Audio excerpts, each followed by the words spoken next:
eventually people are going to say, what the hell is going on?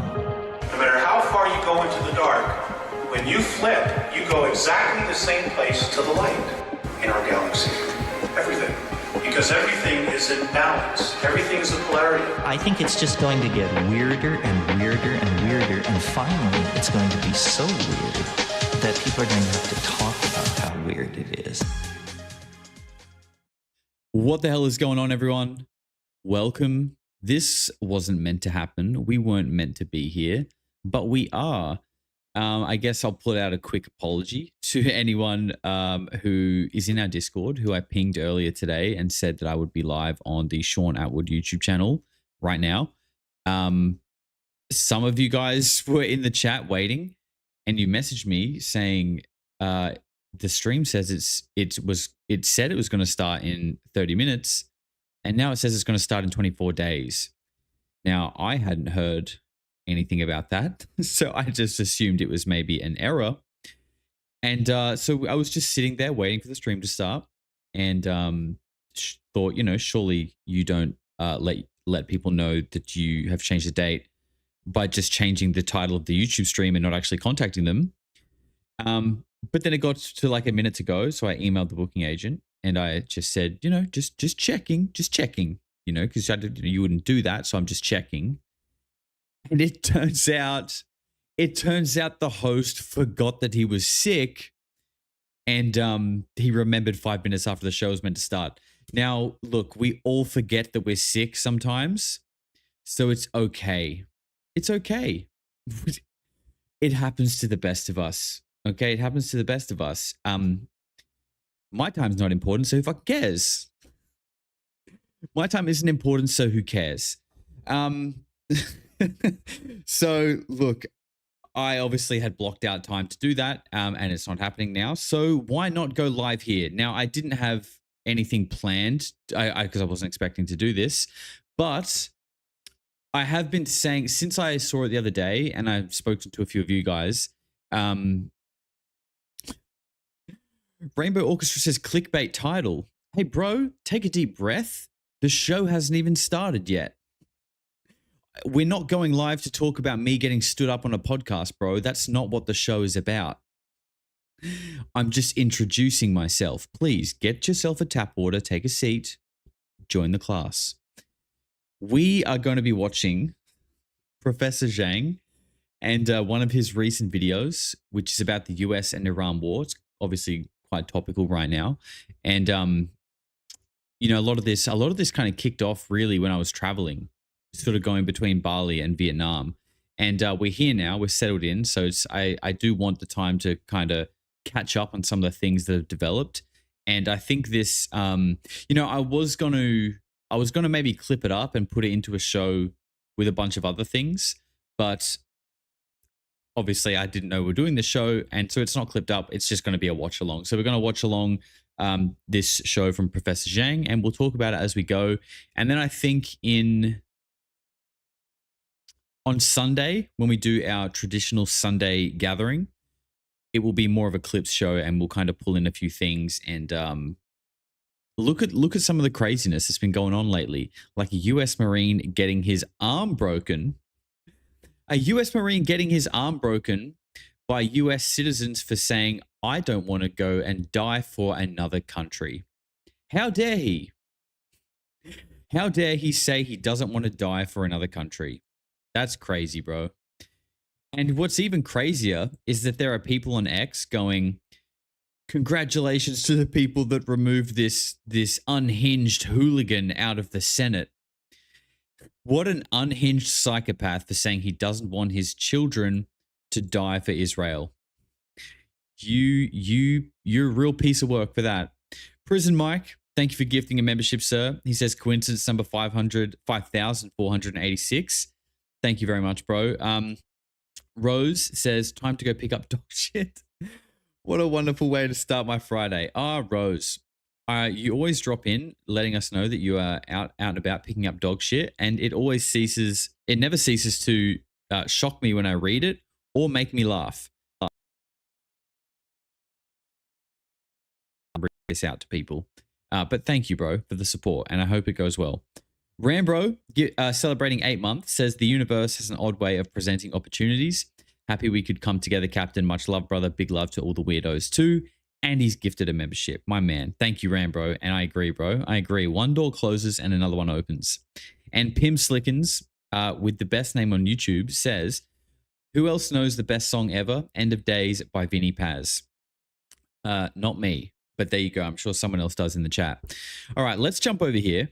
We're going to, like I said, we're watching Professor Zhang talking about Armageddon and what that actually means. But I thought it would be interesting to just show you this. So I mean, we all know what Armageddon is, right? We all know what it kind of refers to. We all know what it means. But I just thought I would Google it to be like, what does Google say Armageddon actually means? And this is, I'll just read it. Armageddon refers to the prophesized final battle between good and evil, originating from the Book of Revelation and linked to the archaeological site of Megiddo in Israel. So this is obviously interesting. First of all, the battle of good and evil, it absolutely feels like that is what is playing out. And we've been saying that on this channel for a long time. But what is also interesting is that this is linked to the archaeological site of Megiddo in Israel. Now, I don't know if you guys remember, but when I interviewed Dr. Hillman, he spoke about encountering like demonic possession, not in him, but someone that spoke to him while he was working at the archaeological site of Megiddo in Israel. I don't know if you guys remember that, but he had two different people speak to him, or something spoke through them on 2 consecutive nights, 2 different people. And this happened at Megiddo. So, I mean, that's kind of crazy. It symbolizes the end of the world, and it is also famously depicted in the 1998 blockbuster disaster film directed by Michael Bay. Again? God damn it, Michael Bay. Is that the same Michael Bay that Epstein survivors claimed were on Epstein Island, that also directed a movie called The Island about human cloning and people being cloned, created, and bred for their organs to be sold? The same Michael Bay? God damn it, Michael. You can't write this stuff. Key context, biblical and theological, mentioned in Revelation as a gathering of armies. In Islamic tradition, it is referred to as Al-Mahama Al-Kubra, the greatest war. Frequently used to describe any ultimate or catastrophic conflict. Some US and Israeli supporters have recently used the term in the context of the conflict with Iran, interpreting it as a divine plan or biblical prophecy. I mean, that's... I saw someone on X recently saying that that there is like crazy anti-Semitic conspiracies going around online talking about how Israel have like a divine plan to like, fulfill biblical prophecy. It's like, no, bro, they literally say that. They literally say that. Like, it's not, no, like people are only saying that because we're watching the videos of them saying that that's what they're doing. This isn't like a conspiracy. We're just commentating on what is presented to us. So that's funny. That's quite funny. Pop culture, the 1998 film Armageddon follows a group of oil drillers sent by NASA to destroy an earthbound asteroid. Of course, NASA are involved. Hey, could be a good idea for a movie night soon. We could watch Armageddon in Discord. We were talking about watching Passion of the Christ. And we will definitely watch that soon. But I think this could be an interesting one as well. And yeah, okay. I think there we go. All right, let's get into the watch along. This is Professor Zhang, Predictive History. His channel is linked below. If you haven't watched it, we've watched him on the channel one time before. He's fantastic, I think, and he's funny too. So let's watch this. This is the watch along game theory. And the way he kicks this off, the way he starts this is how I picture all of you weirdos at the table at Christmas dinner when you haven't seen all of your extended family for a long time and they all come together and it's your turn to talk and they know that you're like the conspiracy guy. And this is what you say. I hope everyone had a nice break. And welcome back to the end of the world. So as you know, World War III has started. The United States and Israel have started to attack Iran. And we are now in the 4th day of this war. And we can expect this war to last for many weeks, possibly also for many years. But I promise you that after this war is done, the world will never be the same again. And it's nice to see you too, Uncle John. So what we will do these next few weeks is use game theory and understand and analyze the geopolitical situation. And so I'm going to teach you the ideas, the theories, the techniques to understand the world around you and make predictions. And we can know if our analysis is correct because all this is happening in real time, and so we can test it against reality. All right, so let's go over some basic facts about what's happened so far. And by the way, for anyone who doesn't know, this is a live class. He teaches at it's either a college or a high school or something in Beijing. So this is a live class that he's doing to a group of students. And he clearly doesn't sugarcoat it. Like his class has just rolled in, come back to at this beginning of semester, and he literally says, "Welcome to the end of the world. Thanks for coming. Hopefully you make recess." So in the early morning of Saturday in Tehran, the Israelis and Americans launched a decapitation strike against the Ayatollah Khamenei, who is the supreme leader of Iran. Now, there are arguments and disputes about as to what happened. The Americans and Israelis said that they had real intelligence about where the leader was, and so they sent airplanes to just bomb the crap out of the place. They also had a spy who was able to record the body of the dead Ayatollah, and then this was announced. At first, the Iranians denied this, and the Iranians insisted he was still alive. But eventually, state media admitted that he did die in the airstrike. But then what they also said is that the Ayatollah, he's 86 years old, and he chose to die. He could have gone to Moscow, but instead he chose to stay in Tehran and die for his people. But not only that, but he died along many of his relatives. He died along with his daughter, his son-in-law, his grandchildren. So many of the family died in this assault. Also, there's been reporting that he had prostate cancer. Okay, so he was going to die fairly soon as well. So what you need to understand first about the war is that even though the Americans and the Israelis claim great success in decapitating the leadership of the Iranians, from the Iranian perspective, this is a martyrdom, okay? Someone says he's allowed a YouTube channel because he's a CCP dog. Okay, does that make me a CCP dog as well because I'm allowed to have a YouTube channel? Bro, there really should be IQ requirements on being allowed to talk in a live chat or comment on YouTube. I'm sorry, bro, but I'm sorry. Like, that is just such a retarded thing to say. And so the religion of the Iranians is called Shia Muslim. And this is different from Sunni Muslim. So Sunnis are the majority. They're about 9% of all Muslims in the world. The Shia have always been the minority. And as such, they've always been persecuted. So in the Shia faith, the core value, the force that binds everyone together and gives them purpose and meaning in life, that galvanizes them into action, is the idea of martyrdom, which forces jihad.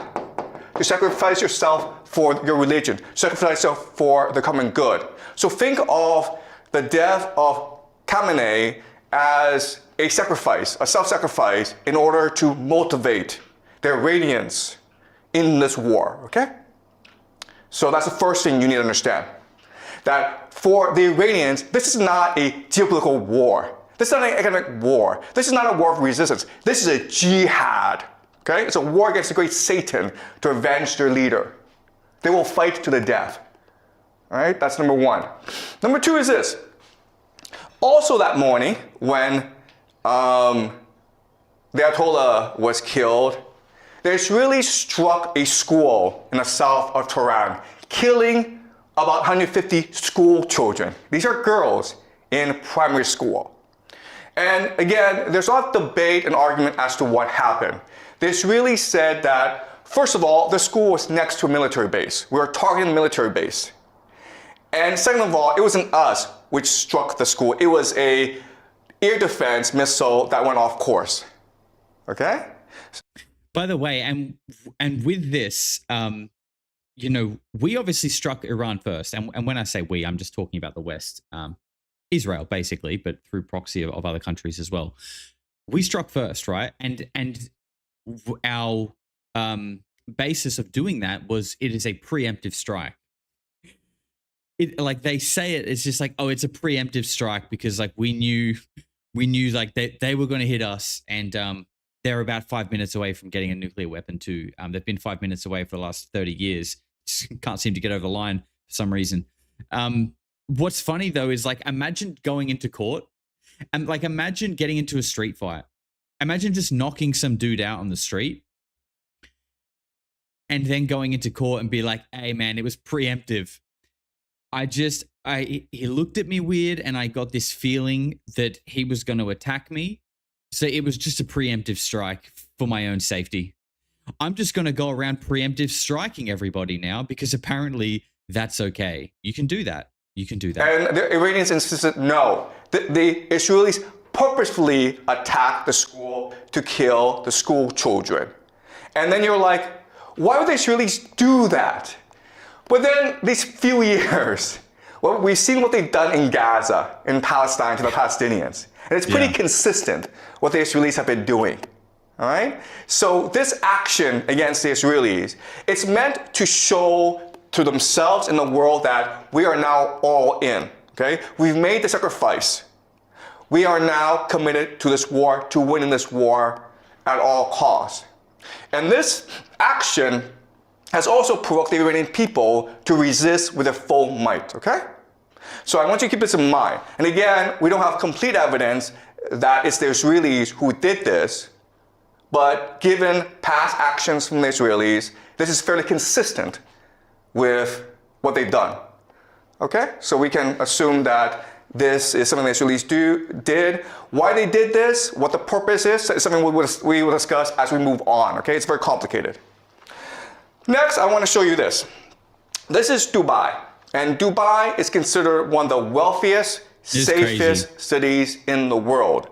There are thousands, tens of thousands of Westerners who move to Dubai because it's clean, you don't pay any taxes, you make a lot of money, and there are great restaurants. And this is really the economic model of Dubai. It's one of the GCC countries, okay? The Gulf coastal countries. And for the longest time, Dubai had a really good deal because they were under the protection of the American military. So they didn't have to pay for defense. And then they were in the Middle East, which is the oil producing center of the world. And so they focus on aviation, they focus on logistics, they focus on finance, on tourism. They became extremely wealthy, right? I'm not sure if you've taken Emirates, one of the best airlines in the world. So their airport, Dubai Airport, is the busiest in the world. And Dubai, for the longest time, was flourishing under American protection. And Dubai said to the world, listen, we're like Switzerland. We're neutral. We don't want any involvement in any wars. We're here just to take care of our citizens, to make sure everyone has a good time, to make money. And then right after the war started, the Iranians attacked the GCC, okay? Dubai, Abu Dhabi, Bahrain, Qatar, Kuwait, they attacked these places. And these places were like, what's going on? We're neutral, man. We're not involved in this war. And the airport was shut down in Dubai. At one point, the rich people in Dubai were willing to pay about $250,000 US just to get on a plane and get out of there. Okay? So the reality is this. For the longest time, Dubai had a reputation for being safe, and that's why people move their money there. Guess what, guys? After what the Iranians did, it's dead. Dubai as a city, in the long term, it is dead. Because you're a wealthy Westerner, you're not going to move to a place where it could be attacked anytime by the Iranians. You might move to Singapore, you might move to Hong Kong, Japan, South America, but you're not moving to Dubai, okay? I've seen so many videos on X of people leaving Dubai. Like, you know, if we're to believe what you see online, which you shouldn't do, but based on what we've seen online, you would think Dubai is like something like a ghost town right now. I mean, not completely, but like a lot of the people who are sort of tourists or expats have been like, fuck this, I'm getting the hell out of here. Someone says, I dislike this guy, but he does speak facts. What do you dislike about him? If you think he's speaking facts, what is it that you dislike about him? Someone else says, pretty sure he is CCP, not stereotyping. So I guess there's really no way to know that. But he did study, I believe he went to Yale. He went to Yale, I'm pretty sure. So he is completely American educated and kind of moved to America, you know, to pursue the American dream, right? Like that was his goal. And then after kind of going through the system, this is me just kind of paraphrasing his own testimony. Going through the system, he kind of began to see it for what it was. See it the way that a lot of us see it today. And he obviously still has a passion for teaching and educating. So rather than teaching, you know, the curriculum that was taught to him, he basically just says, look, kids, sit down, take a deep breath. I'll tell you exactly what the fuck's going on. And it's, you know, and it is just his interpretation of it, though, to be clear. But I think a lot of people agree. And he's got like 1.5 million subs on YouTube. So a lot of people obviously resonate with what he's saying. He just kind of gives his opinion on how it is. Matt Graham with 1 month says, "How you feeling, legend?" Good, Matty. Good, mate. I'm feeling much better from the other day. Still not 100, but getting there. Thank you, bro. 420 Breezy says, "We all love Israel, right? I'm fishing for future wealth, and Pisha is the cutest cat ever. And if you say she's not, then you're anti-Semitic." Look, with a post like that, you are well on the way to getting 7K in the bank, I think. Keep it up. And thank you, bro. And let's go 50-50 when you get it. Brad Hillman with 7 months says, "I hope all is well, Josh. I'm glad to finally catch a live stream." Brad, I'm glad to have you here, bro. Thank you very much for the 7 months. Prison Mike says, "Professor Zhang is 100. I shared him with friends and work friends and family. They told me you're insane, or I love Israel or America, and continued watching Love Island." Hey, man, the fluoride be fluoriding. There ain't much you can do about that. Thank you, Prison Mike. And Yvonne with a big $50. Thank you. And she didn't even leave a message. Yvonne just did it for the love of the game. Thank you very much for the support on all of the streams, Yvonne. You are a legend. So the big question for us is, why did the Iranians do this? It was Sorry. So that Sunny Cat said, "Josh, do you believe in communism or support it?" You know, I don't think it's as bad as everyone says it is, but I don't think any sort of ism.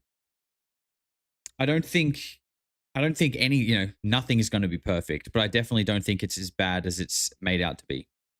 It can be horrible though, but so can democracy. It's really the Americans who attacked you. Why Democracy. go after the GCC? All right? And not only that, but they're escalating the attacks against the GCC. So it's something that we will look at very closely today.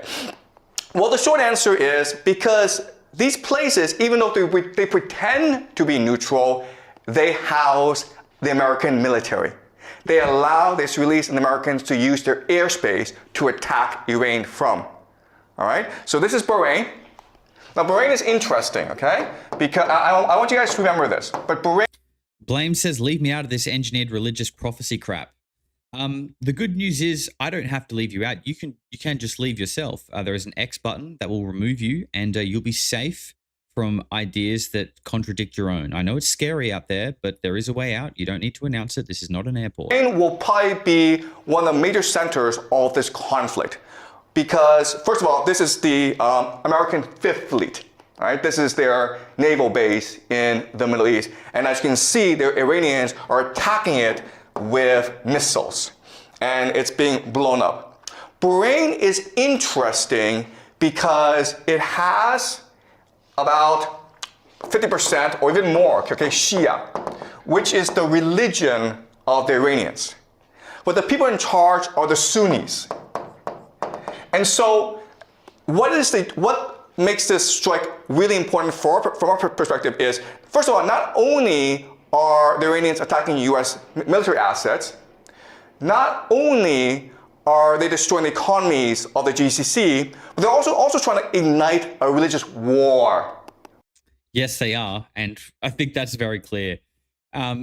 Moody, sorry, I'm in the mood to go a bit of back and forth tonight, so there probably will be a bit of pausing, unfortunately, but I'm in the mood for it. Moody says you shouldn't ask people to leave the channel. That would create a channel of cult followers. You should allow all opinions. No, of course. I didn't ask anyone to leave. They were announcing that they were leaving, and I was just letting them know that I don't have to help you with that. You can just leave. It's not something that needs that. It's not like a two-person thing. The X button is your own, right? Because you're Shia, you're loyal to the Ayatollah. And if he's dead, then you must, as a religious obligation, now commit jihad against your enemies. And it's no different in other religions where, listen, if you want to kill the Pope, the Catholics would be really angry at you and they would want to kill you, right? So now you have the Shia who will probably eventually arise, creating a revolution in Bahrain, okay? So I think Bahrain will be the first to fall. Dubai will probably go bankrupt, okay? But in the long term, we can expect the entire GCC area, including Saudi Arabia, to eventually collapse, okay? And so this is something we'll use game theory to understand. All right, let's continue.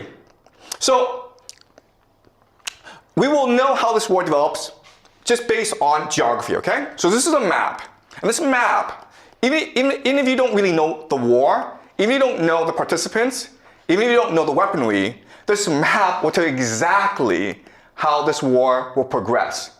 All right, so some certain things to keep in mind about this map. This is what we call this area, okay, really small, it's 33 kilometers wide, okay? People can swim across it. It's really, really narrow, okay? This small area, guys, it's called the Strait of Hormuz. All right? You seem ticked off today, Josh. Hope you're having a good day. I am, bro. I am. And I wouldn't say I'm more ticked off. And actually, I've had a great day. I got to train today for the first time in weeks. So I've had a really good day. But there does seem to be a higher amount of low IQ comments in the chat than usual. And that's okay.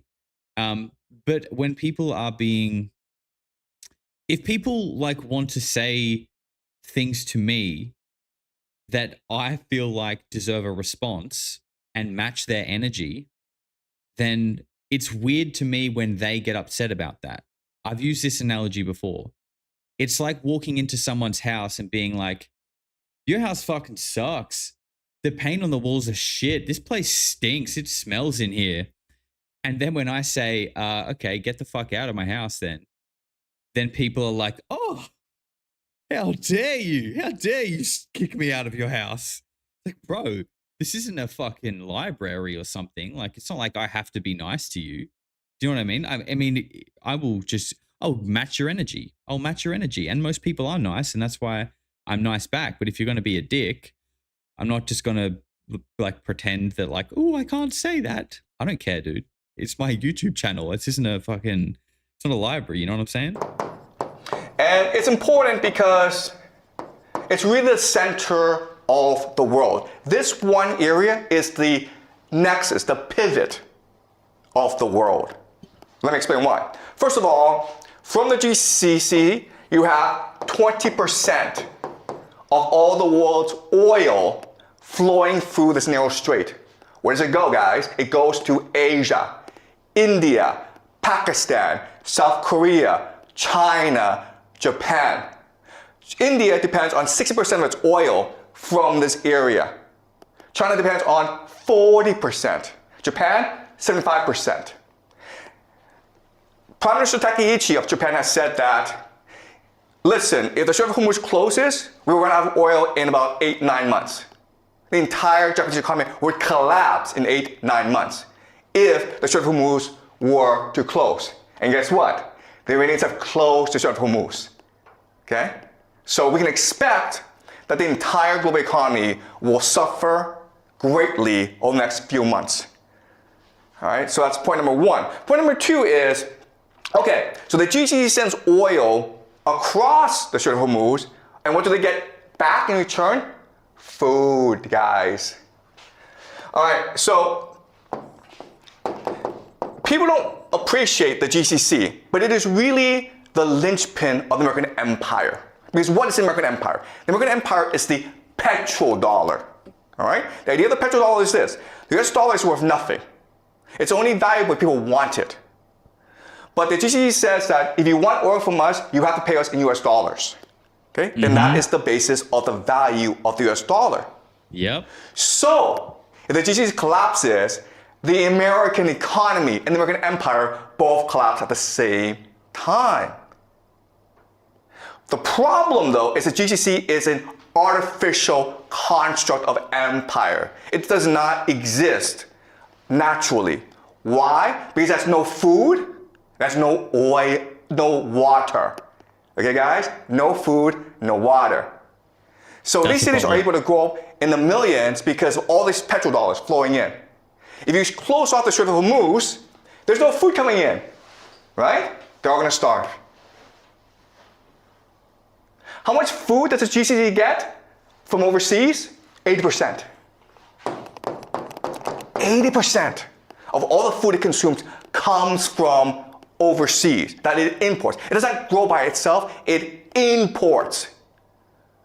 All right? So the Strait of Hormuz is really key. And again, the Iranians will close it in order to strangle the global economy and therefore bankrupt the American empire. All right. Second thing you will notice is these mountains.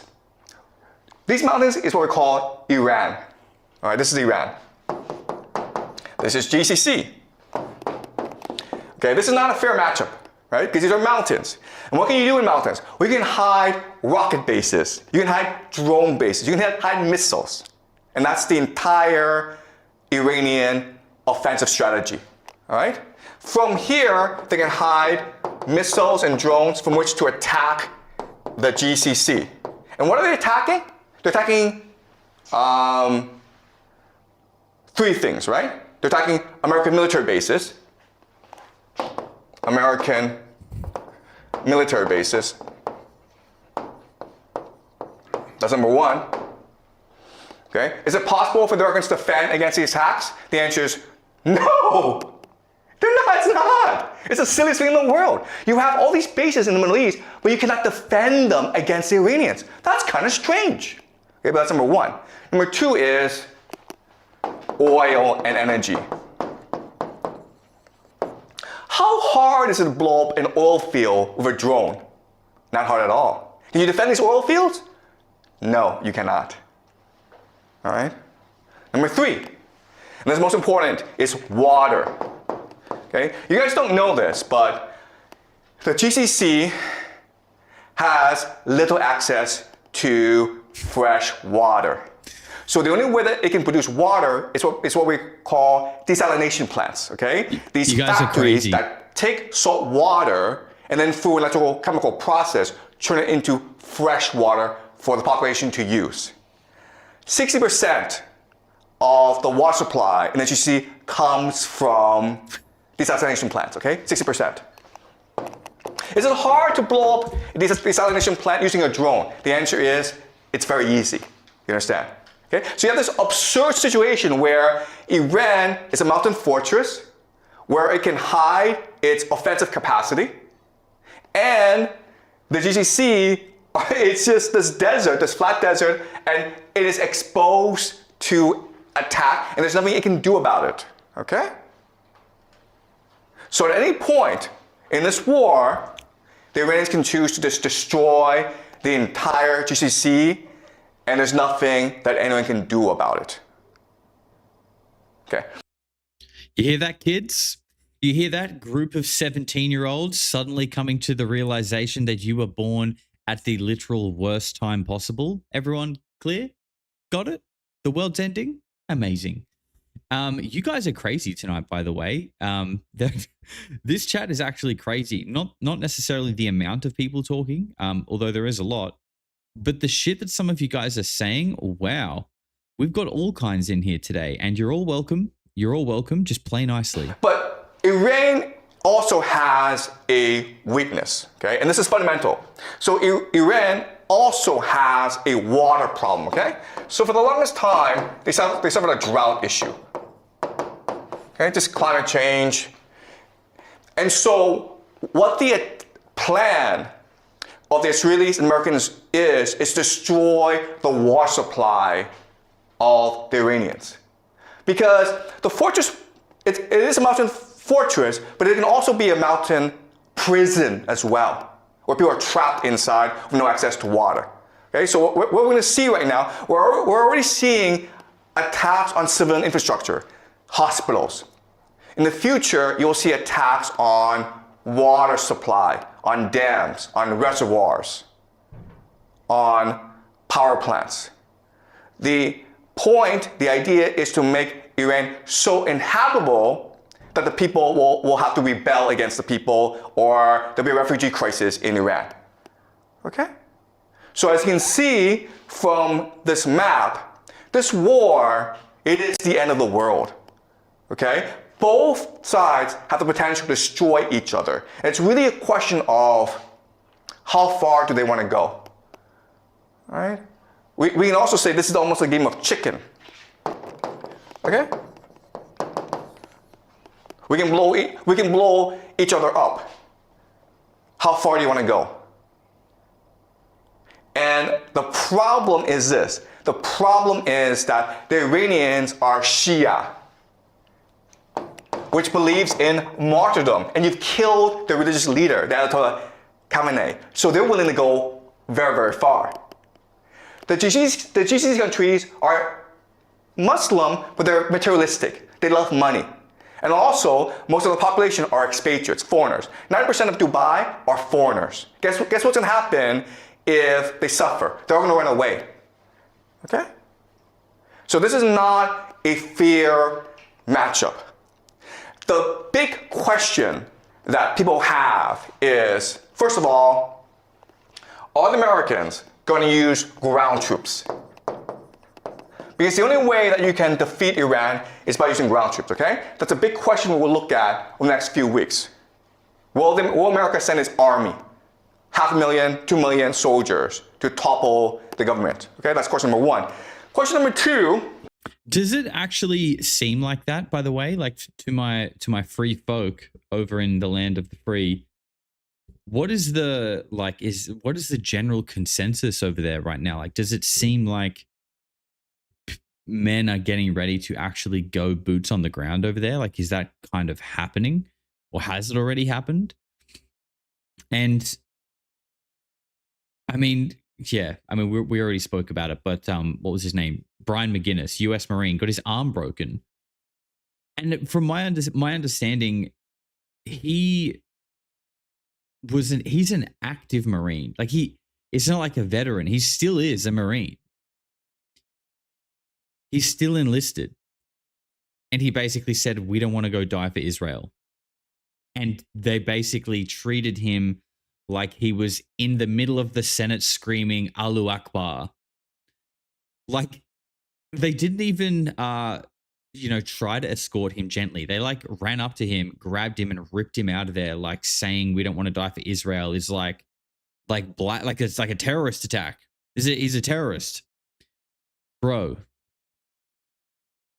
No, it doesn't really seem like that. Okay, that's good. That's promising. That is promising. I mean, ultimately, what would be the most amazing thing is if the people who are being asked to go and be the boots on the ground actually unanimously stood up and did what Brian McGinnis did and said, look, we love this country. We love America. We love American people. We're putting our lives on the line to defend them and fight for this country. If people want to go and wage war in the fucking Middle East, good luck to you, bro. Just leave us the fuck out of it. And I think I speak for not just America, all Western countries. Nuclear weapons. if you're losing a war, would you choose to use nuclear weapons? Okay, that's another big question that we have, okay? Now, another big question that we have is who gets involved? Because my thing's just frozen, and I'm seeing a lot of Pine Gap pigeons in the chat. Okay, I think we're back. I don't know what happened there. Pine Gap pigeons at the window. I don't know. We'll take this opportunity though to say, Andy, thank you very much for the 13 months, brother. Appreciate the year plus of support. And Brad Hillman, sir, $20. That's nothing to sneeze at. And again, just doing it for the love of the game. No message. Brad, you're a legend, sir. Appreciate the support. To really try to understand what's happening on the ground and where this could lead us. Okay? Okay. All right. You guys understand? You get it? Your life sucks? All right. Everything's Let's continue. Die? Okay. Okay, so again, there are American bases all over the Middle East. And originally, these bases were established to protect them from basically their own people, okay? These are monarchies that were imposed on these nations by the Anglo-American Empire, the British first, and then the Americans came to support these monarchies. And so they provide defense. But then you're like, wait a minute here. I mean, didn't we just say that these American bases can actually defend these people, that they're exposed? And the answer is, bro, please someone just tell these people in chat just to refresh their page. I can't, bro. I can't. Sound. Just refresh your page, please. Everything's fine. yes, that's true. But remember, like, the American military was built during the Cold War. Okay? And the Cold War was a war between the Soviet Union and America. And so the Cold War was defined as something called MAD, mutually assured destruction, because both had nuclear weapons, okay? So they didn't really go to war against each other. And so in other words, these bases aren't really meant to defend these nations from other enemies. They're really meant to impose American authority in the Middle East, okay? And it's the idea of this. It's the idea that empire, it is really a image. It is a hallucination. It's just an idea. I think I'm hallucinating with an idea that someone called Serpenter242 just donated $150. Wow. Bro, thank you, Serp. You know, I appreciate everything you do, brother. Your support, your moderation of the stream. Some people might come in here claiming that you're a Nazi mod that is a lizard for banning them. And you know what? I don't care. I stand by you, bro, and I appreciate everything that you do. Thank you, Serp. He says, a small tithing to keep the Doritos flowing at the Polarity Church. Thank you. That is an endless supply of Doritos for everybody at the compound. My man, thank you. Empire is it's an aura of invincibility and invisibility, okay? If you fear it, then you obey it. But it's not really designed to fight a war, okay? And so that's why we have this absurd situation. And because there are so many bases in the GCC, that gives the Iranians the perfect pretext to attack them in order to destroy the GCC economy, which will destroy the American empire, right? All right, so this is how the war is shipping out, okay? So the red is the Israelis and the Americans, the yellow are the Iranians. And as you can see, the Iranians are attacking everywhere, primarily Israel, okay? But also, as you can see, a lot of focus on Bahrain and Qatar. And again, the intention is to destabilize the economy and the government. Okay? It's to try to get as much instability as possible. All right? Okay, and as you can see, the Americans and Israelis are focused on Tehran. And so the Americans and the Israelis use something we call shock and awe.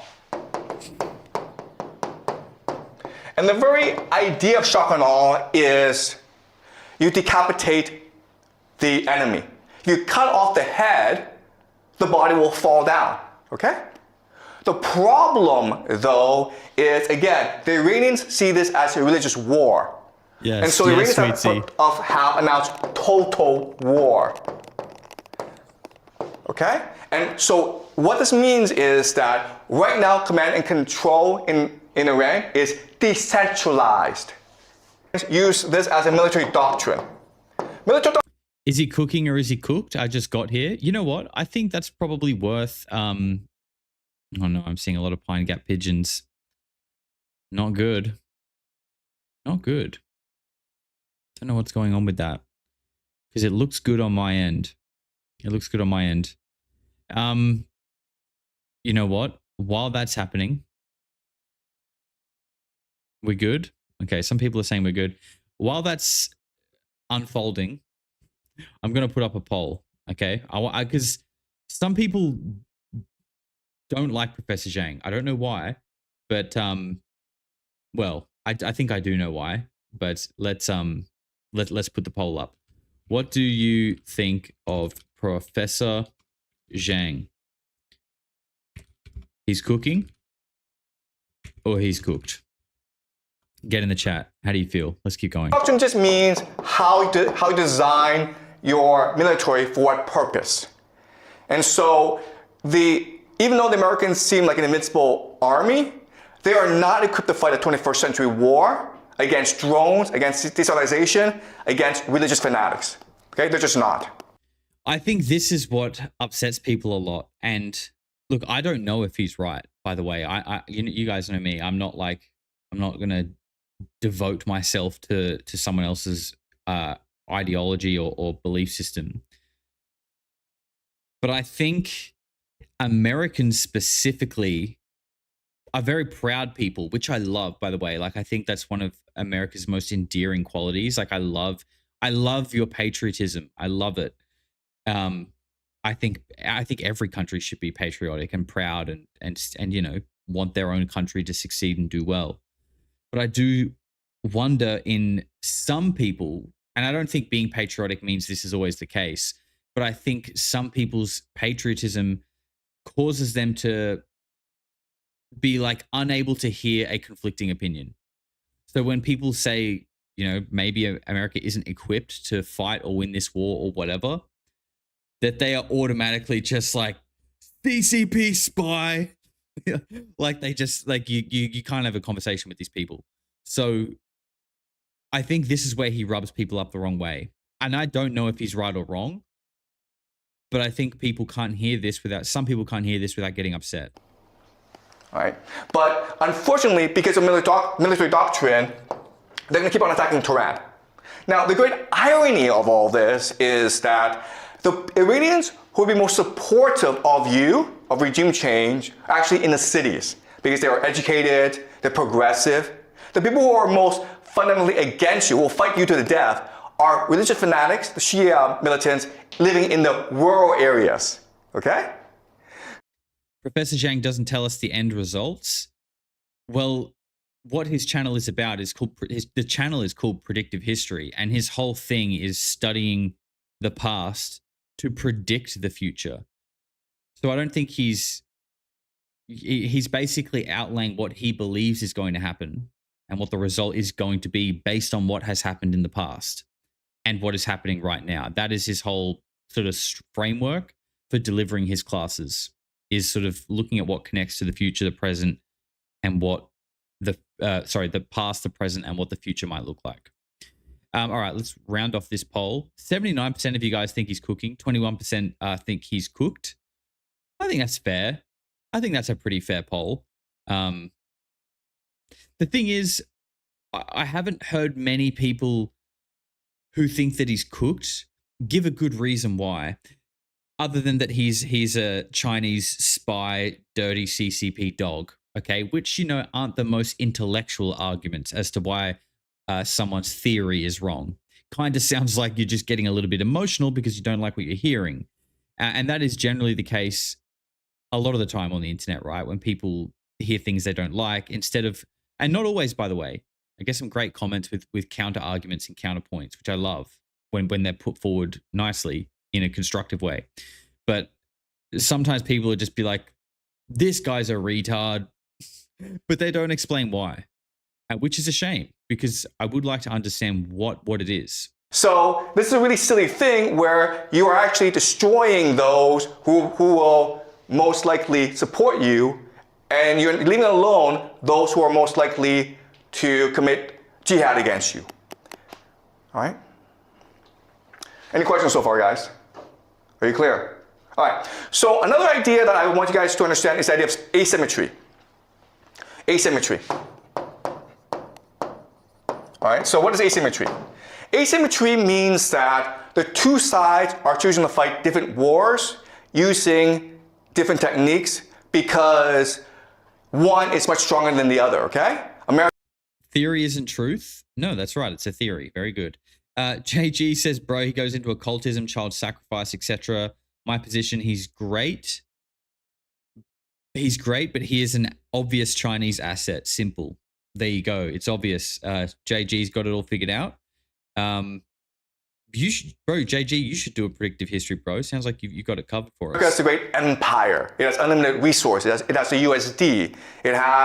It controls the world, right? Iran is a country that has been under economic sanctions for the past 45 years. It's poor. Its technology is very limited, okay? But as we learn in this class, actually, those nations that are poor actually have more energy. They're more open, and they're more cohesive. All right, so let me give you an example. This is what we call the Shahad drones. Shahad drones. Each of these drones costs $50,000 at most, okay? At most. It can go as cheap as $35,000 US. But one of them is $50,000. As you can see, you can fit a lot of these drones to a truck that can go anywhere in Iran, and it can hide anywhere. All right? So the thing to understand is, first of all, these drones are cheap. They're easy to make. They make about 500 a day. Okay? And estimates are about there's 80,000 right now that the Iranians have. So they can go on for a long, long time. Okay? And one of these drones, again, can knock out a desalination plant. It can knock out an oil field. It can knock out a hotel. It can do a lot of damage. Okay? And it's easily transportable. You can hide it anywhere. You can use it from anywhere, okay? And that's what the Iranians are using as an offensive weapon. And how do the Americans defend against this? They use something called a THAAD, right? Right, guys. This is what they use. People are saying he's avoidant on CCP topics. Maybe. I'm not really sure about that. It wouldn't surprise me, though, because he lives in China, I believe, where he teaches at a Chinese school, so he must live there. And, you know, China is not like the US. Like, I don't think they don't have a freedom of speech over there. They're not protected by a constitution where they're allowed to freely speak their mind. So maybe he does avoid those topics, but maybe that's literally like a legality. He does seem pretty open and honest that there are no real... He does seem pretty like frank about the fact that no superpower is a good guy. Like he may not necessarily speak bad about what the CCP does, but I don't think he's not really advocating for them either. And you know what's funny is, like, in America, you are protected by the Constitution and you are allowed to say what you want, which is an amazing thing. And people can openly criticize the shit out of America. But when Americans criticize Israel, it's like they're bringing in like anti-Semitic hate speech laws, or at least that they're doing that in Australia. But I'm pretty sure there are still similar, what are they called? Bills. Like, you know, they're trying to push things through the House to, you know, crack down on anti-Semitism. And like, it's like, bro, it's an opinion. And by the way, like criticizing Israel isn't anti-Semitic. Israel is not a religion. It's a country and a government. And it should be open to criticism like anyone else, right? No one should be above or criticism or being joked about. Anyone should be allowed to be made fun of, and anyone should be allowed to be criticized. Otherwise, you're a protected class, and that's not that's, well, we're all equal, right? What's that about? THAAD. THAAD stands for Thermal High Altitude Air Defense. And they also have like Patriot systems. There's a lot, okay? The thing that you need to know about the system is it's really expensive. This missile, guys, costs $1 million.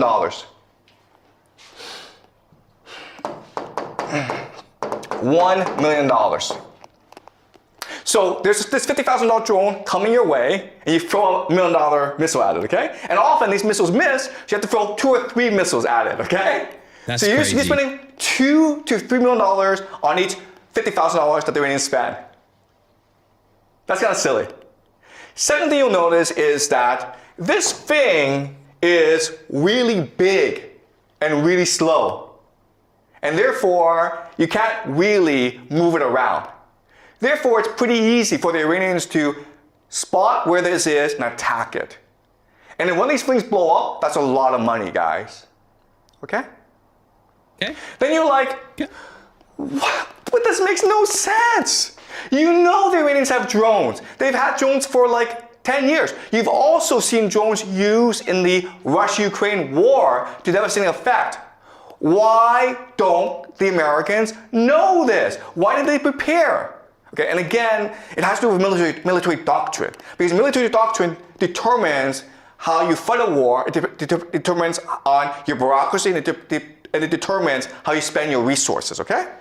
And unfortunately, the Americans are used to fighting something called the Cold War, right? And the Cold War, because you can actually fight the war, you can actually use, kill each other because then people use nuclear weapons. The Cold War was about flexing. Flexing, okay? You see how big and powerful I am? Me! Okay? That's all it was. These weapon systems are designed to scare the crap out of you. They are designed to impress you. And as a result, they cost a lot of money, and they really don't do anything, all right? So that's the entire American military. It costs a lot, and it doesn't really do anything. And it's not resilient. It's not innovative. It's not open. All right? Also, the other thing I have to say this, okay, is if you look at the American military, it's corrupt. So this is really about corruption. So the Americans don't really care about winning a war. What they care about is spending as much money as possible because then they get a cut. It doesn't make sense. All right? And that's why the Americans are in a situation as they are. All right, let's continue. All right. So, something that people don't really talk about, but you need to understand, it's the water issue in the GCC, in the Middle East, in Iran. All right? So, this is a map of the world. And if you are light blue, Brazil, Canada, you have nothing to worry about because you have a lot of water, a lot of fresh water, very little population. Okay. All right? So, what color are we? 100%. Just means 100% water stress just means that you drink as much water as the environment produces. Okay? So you want to be below 100% to be sustainable. Ideally, you want to be at 10%. Okay? If it goes above 100%, it means that you are drinking more water, using more water than the environment actually produces. Okay? So you're putting stress on the environment. So 20% is really bad, right? Because you're using twice as much water as the environment produces. Guess what, guys? Look at the Middle East, okay? Egypt. 6,420%. So that might be a problem. I feel like that may not be sustainable. If 100% is drinking exactly the amount that you have available and you're drinking over 6,000%, I don't know how much longer that will last Egypt. Saudi Arabia, 883%. All right? Bahrain, almost 4,000%. Dubai, 17,000%. All right? So water is a huge issue. Again, it doesn't matter if Iran kills American soldiers, destroys American military. It doesn't have to do that. All it has to do is destroy the desalination plants, and then the GCC is destroyed, okay? But it's also true that Iran has water issues. 72% is pretty bad, okay? So even though the Iranians could destroy the GCC much faster than the Americans could destroy Iran, Iran is still in trouble, okay? So let me give you an example of this. This is like, so this is another map that shows you the issue of water scarcity, okay? And it's just basically the Middle East, okay? Their biggest issue in the future is water, okay? And that's where the geopolitical tensions will arise in the future over water. India is also affected as well, okay? All right. All right. So let's look at the map, guys. This is called Lake Urmia in northern Iran. It's the 6th largest saltwater lake in the world, or it used to be. Okay, this is what it was in 1984. This is the shallow, this is the deep, okay? You guys see that? It's really big, right? 20 years later, guys, this is what it looks like. There's no more water here. You can walk from here over to there, okay? There's some water over here, but it's shallow now. That's how serious the water issue is in Iran. And that's the weak point. Cap says, this is how I think I sound talking to my friends on Discord. It's probably worse. It's probably more intense than this. That the Americans and the Israelis will attack, all right? They want to make sure that Iran has no access to fresh water, which will cause devastation in their nation. Okay, that's strategy number 1. Strategy number 2 is this. This is a map of the different ethnic minorities in Iran.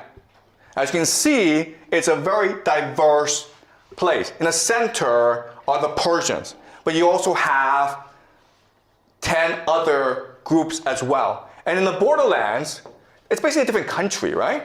Like, these are basically different countries. And so these places have more common areas with their neighbors than they do with Iran. Okay, so the second weakness of Iran. The first is the water. The second is the ethnic makeup of the country. So the strategy of the Americans and the Israelis moving forward is to destroy Iran as a coherent nation state, divided into ethnic enclaves, and have them fight over water. That is the grand plan of the Israelis and the Americans, okay? Diversity is not a strength, unity is. John Porton, that's a fantastic comment, because diversity is our strength, is something that is like rang into us. It's just hammered into us. And basically, if you disagree with it, or even like want to ask questions about it, it's like you're like, that's like, how dare you? How dare you? And unity obviously is the most powerful thing, 100%. And I think you can have diversity with unity. I think you can have diversity and unity, but it seems to be much harder, unfortunately. I wish that wasn't the case, obviously. Sounding a little Aryan, Josh, perhaps. I wish that wasn't the case. But again, like I said the other day, I feel like that's by design. Because ultimately, like when you mix a bunch of people together in the same space that just fundamentally have completely different ideologies, how are they meant to actually unite? How are they meant to unite when they literally believe that not only like their entire theology is like antithetical to the other person?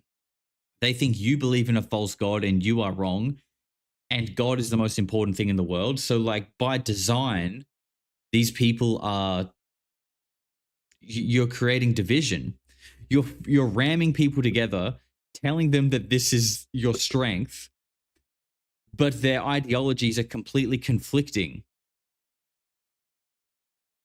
And then when no one can unite and no one can come together, it's like, diversity is our strength. I guess it's you guys. I guess you guys can't really figure this out. I mean, I know no one asked for it, but we just thought we'd throw you all together with completely wild different belief systems. And, you know, now you guys can't figure it out. I mean, diversity is your strength. Even though you didn't ask for it, I told you diversity is your strength. Even though evidently it doesn't seem to be working, it is your strength. It is your strength. Okay?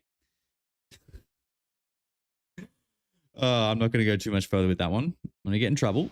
All right, this is the vision where Persia is limited, and then all these other places are sponsored by the Americans and the Israelis. They're given money, they're given weapons, they're given political support, and then this war will wage over water forever.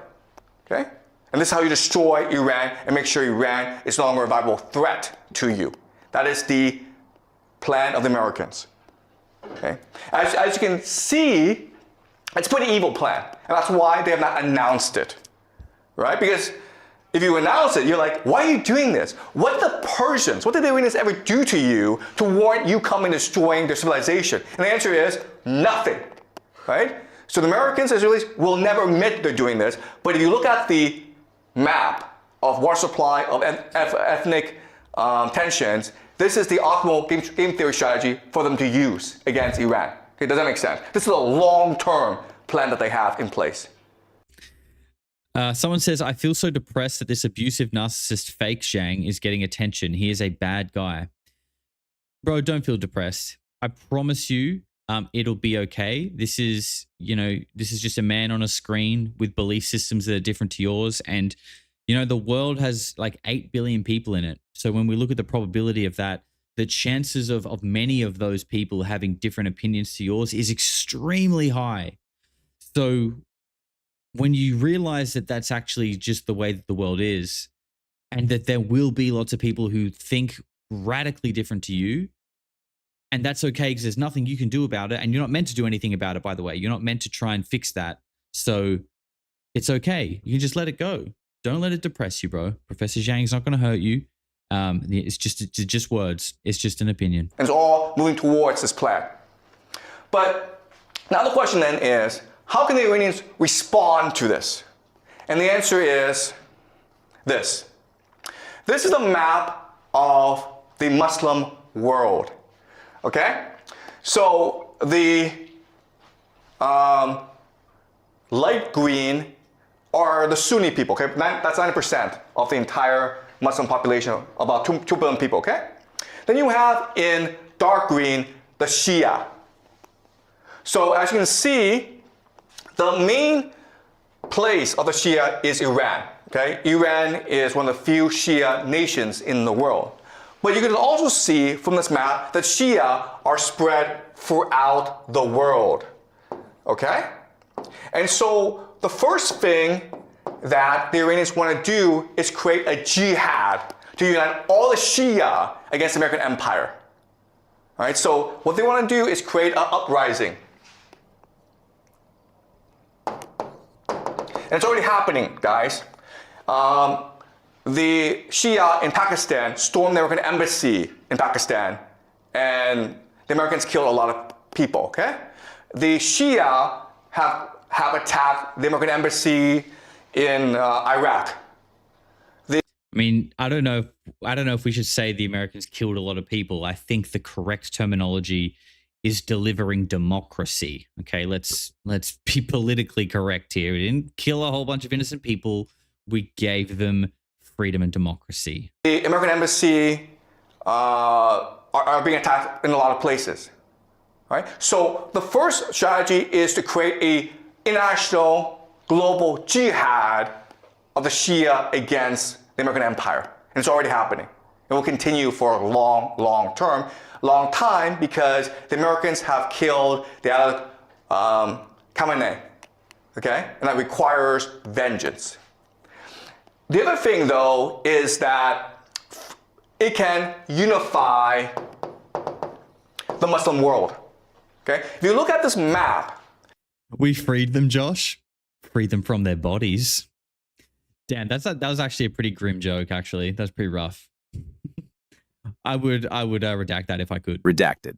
Unlucky. most of the Muslim world is actually run by dictatorships that are not popular at all, okay?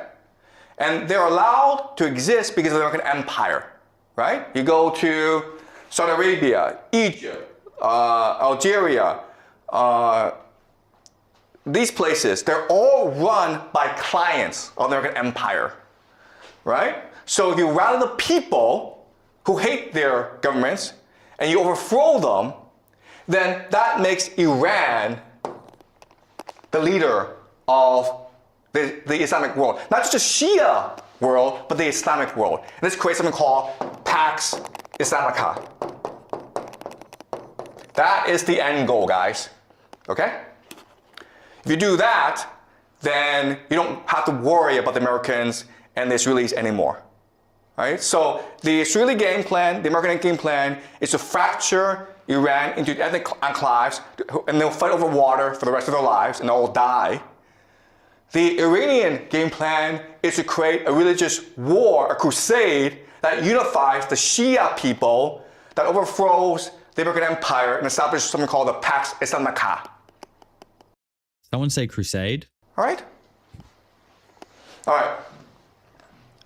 So, It's the first good idea he's had all day. again, the key is the GCC. All right? So the game plan is this. You have to destroy the GCC. Why? Because the GCC is the linchpin of the American Empire. So what the GCC does is this. It sells oil, and then for US dollars.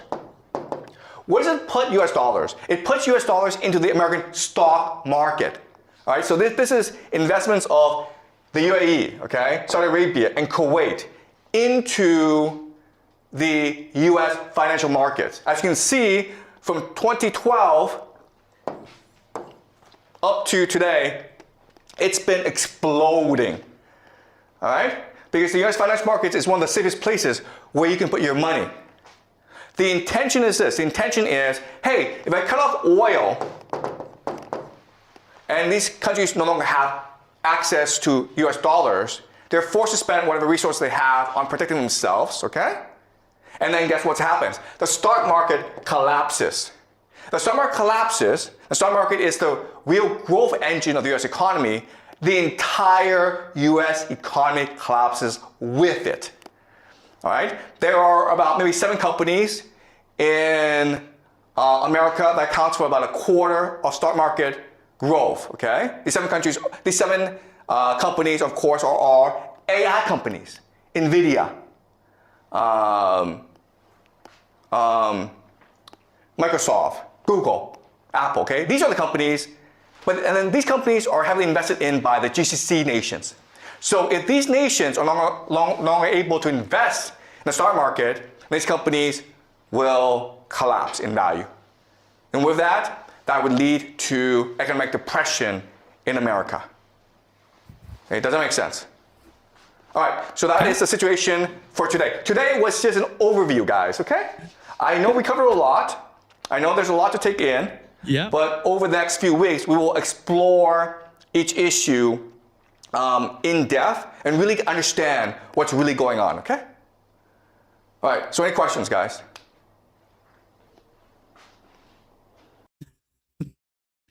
The silence. I'm just picturing like a class of like 15 Chinese kids just kind of like,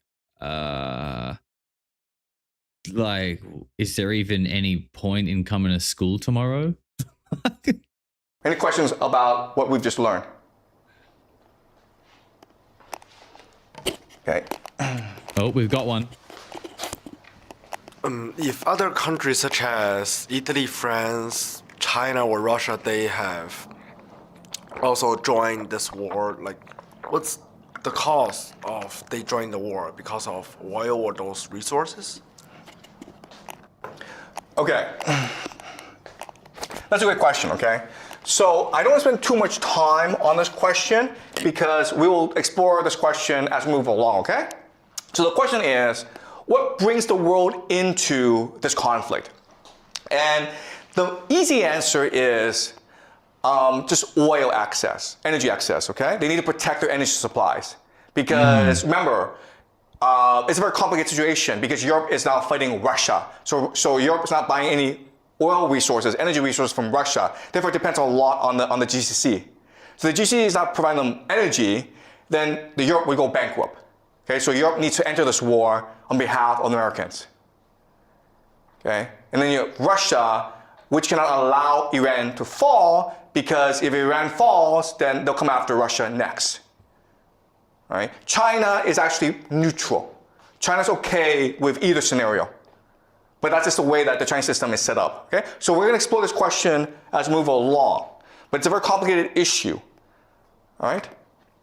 Okay? And each nation will have its own different strategic interests to consider. Right? And what we need to know, what we need to figure out is that this war in the Middle East is actually connected to the Ukraine war. And then as we move along, I'll show you how these two things connect together. Okay? Any other questions, guys? Okay, great. So we'll continue this discussion on Thursday, okay? Okay. Off you go to lunch, kids. And now that you have a full comprehensive understanding of the doom that you live in, I'll see you next class. Thanks for coming. That was Game Theory 9 by Professor Zhang, the US-Iran War. It is linked below. His channel is linked below if you want to go and check that out. He uploads these like basically every other day. He has multiple different series of topics that he lectures on. And that was lecture number 9 in his Game Theory series. So if you like that kind of video, go and check it out. It's interesting. If you think he is a CCP dog spy, that's okay too. You don't have to go and check him out. What we're going to do though is we're just going to hang out for a little while because we've been live for an hour and 20 minutes. We'll hang out for a little bit and we'll go back and forth. We had a really fun After Dark stream yesterday where we were just getting into your comments. So I'm happy to do that for a little while. Pinky Parker with $20 didn't leave a message. The love of the game. Thank you very much, Pinky. I appreciate your support. And Mr. V says, just spreading Western values. Of course. Of course. With the Freedom Seed Planters, semi-automatic Freedom Seed Planters, 12 gauge, 50 caliber Freedom Seeds, baby, coming straight to you. Coming to a country near you. If that country has oil, absolutely that is coming to a country near you, baby. Come on. You know this. CCP dog spy. Yes, not my words. Not my words. Just repeating the rhetoric that was filtering through the chat tonight. Some interesting characters in the chat tonight. I can't say I recognized a lot of the names, but some very animated folk. It always seems to be the case when China comes up in the conversation, or actually, I would say that China.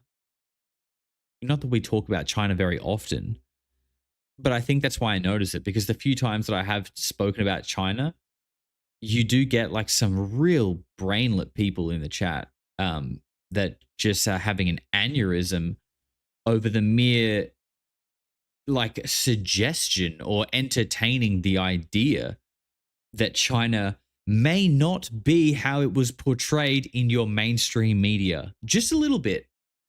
I'm not saying China are the good guys and that we should all go be Chinese. That's not what I'm saying. But, perhaps trying to pry your mind open a little bit, that perhaps the version that was taught to you in the media might not be entirely accurate. Now, I know that's a crazy thing to say. I know it's a very crazy thing to say that the mainstream media might be telling some porky pies, but I think it's worth considering. Think it's worth considering, guys. Most Americans hate mainstream media. Yeah, I know. I do know that. I'm being a little bit silly. But there are definitely some that are just locked into that CNN, baby. They are glued in. They are pumped with fluoride. They are monitoring the situation day and night, and they are just riding that anxiety, baby. They love it. They love it. When they turn off the TV, they jump on their phone and they're scrolling the same news outlets and just getting that fear in an. If they could get fear and anxiety in an IV drip, they would. They absolutely would. They're addicted. They don't even realize that they're addicted, but they are. They thrive on it. And it's sad. It's sad. Because again, I feel like it's to me, the way some people treat the mainstream news, and especially like, through COVID and where we're at today with like these crazy things that people got to stay hooked on and keep up to date with all the latest fear that they can consume. It feels like you fed a bunch of your cattle that you would normally fill up their water bowl, and you lace it with heroin, and you don't tell them. And now you have a bunch of cattle that are so addicted to opium, but they don't even know that. They're just lapping up the water thinking it's normal water, and they don't even realize how addicted to the water they are. This is the mainstream media, and they have that grip on people through fear. And I think that fear, like the fear is why they come back, because they're fucking scared. And they want to know. Like, they're like, oh, what's coming next? What tragedy is next? Who else is getting democracy? War is nothing but old men getting rich and young men dying. Yeah, dude. War is so fucked. Honestly. It's the most inhumane thing. And again, that guy, Brian McGuinness, the guy who got his arm broken for saying, I don't want to die for Israel. How dare he, by the way? How dare he say that? Anti-Semite. He said, for all the people that are like pro-Trump, pro-war, and like want this to happen, he was like, I hope your kids are enlisted. I hope you're enlisted. I hope your kids and your family are enlisted and are going to war. And that they're willing to die for it, because he's like, I've seen death. I've been there. I've seen people die. I've had my life on the line, and it's not good. Like and we all know that, right? I mean, how fucked are some of these veterans? And that probably wasn't the right. I probably could have used a nicer word, because they're heroes, right? These people are heroes, and it's a tragedy what happens to people who have, I mean, not only the fact that they put their body, their life on the line, and like, even the ones that come home, a lot of the time they might have their life and they're here, but they're not the same person. They're damaged. They're so damaged. And they might be alive, but they've given their life away to that, because now their life will never be the same, and it's kind of riddled with this sort of dark energy that is like a parasite on them, like this depression, PTSD, like these dark things that kind of house themselves in the body after going through these horrific things that humans shouldn't be doing. Like, this isn't human. This isn't like human nature to be killing ourselves and each other. Like, if you believe the fact that we do all come from one consciousness, this sort of stream of consciousness that allows life to flow through us, that consciousness is killing itself, essentially. Like, if that doesn't seem backwards and wrong, and then it just begs the question of like, what is causing this? What is making man destroy itself? And I think Tucker Carlson recently said something like this, where he said like, or maybe it wasn't recently, I think it was in an old Sean Ryan episode. He was saying like, kangaroos don't go around like killing each other and waging war. You know, he used the examples of like, we're really the only species that like on a mass scale just fucking destroys itself and kills itself. Like it's the most like backwards approach to like a thriving species, that it's like it, for me, and maybe I'm biased because I look into, you know, UFOs and stuff a lot, but for me, the logical answer is that whatever is responsible for it is non-human. And I don't know what that means. You know, I don't know if there's literal aliens here that are doing this, or it's like a metaphysical thing. It's something spiritual that is like possessing people. And, you know, the more that we hear about like all this Epstein stuff, the more I think like maybe it is that. Maybe these people that are like inviting in spirits, summoning entities, sacrificing their children to Baal and Moloch, these people are now housing this like parasitical dark energy, this anti-human consciousness that just is like unsatiated for more death and more war, and it just spreads like a virus. I don't know, but like that's just what seems right to me. And then, you know, you've got Tom DeLonge speaking about the others, right? Now, look, I want to do a full video on this, so I don't want to go too hard on this right now. But Tom DeLonge explained the others.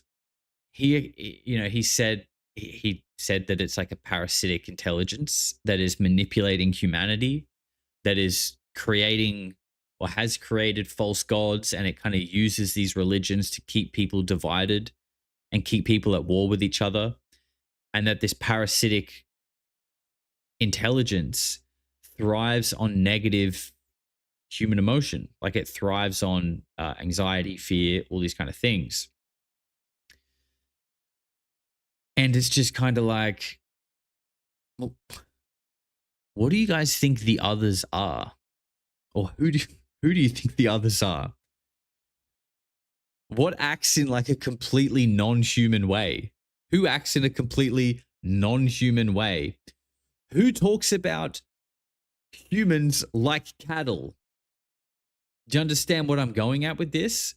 There are literally a group of people on Earth that are referring to the majority of people on this planet as cattle, that are basically using us, and that we will be their slaves one day. That one day we will be their slaves. Okay? If there is an intelligence here that thrives on negativity and division, I mean, maybe it's something non-physical, maybe it's something extraterrestrial, I don't know. But there is an answer. There is an answer that at least, that there's one answer that we can see. Sorry. There is an answer that we can see. And that is whatever is driving this like incessant war machine in the Middle East that has completely occupied the West and America, absolutely, to the point where when an active Marine who has dedicated his life to serving his country, risking his life, says, we don't want to go and kill ourselves for a country that is not even next to our country. You're literally not even a neighbor. Who are you? How did you get here? And why are you so important? Because of your religious, dogmatic, crazy, prophetic beliefs that you're trying to fulfill. How did you get here? Why when I say I don't want to go and die for you, I'm an American citizen, I don't want to go and die for you, I'm the bad guy. And I'm speaking on behalf of Brian McGuinness here. That's crazy to me. That is crazy. The fact that he is the bad guy for saying that. So again, coming back to where I was going, it's kind of like, who are the others? And I kind of touched on this the other day, that, you know, we often hear when it comes to disclosure people in military uniforms, like these high-level dudes, your General Neil McCaslin type operators who have interestingly gone missing as all of this has broken out. These kind of people, and the people who have sort of spoken to them and surrounded them have said things that like these people are truly patriots. Like these are good people. And I'm talking about the people who sort of know and are connected to like legacy programs, UFO technology and things like that.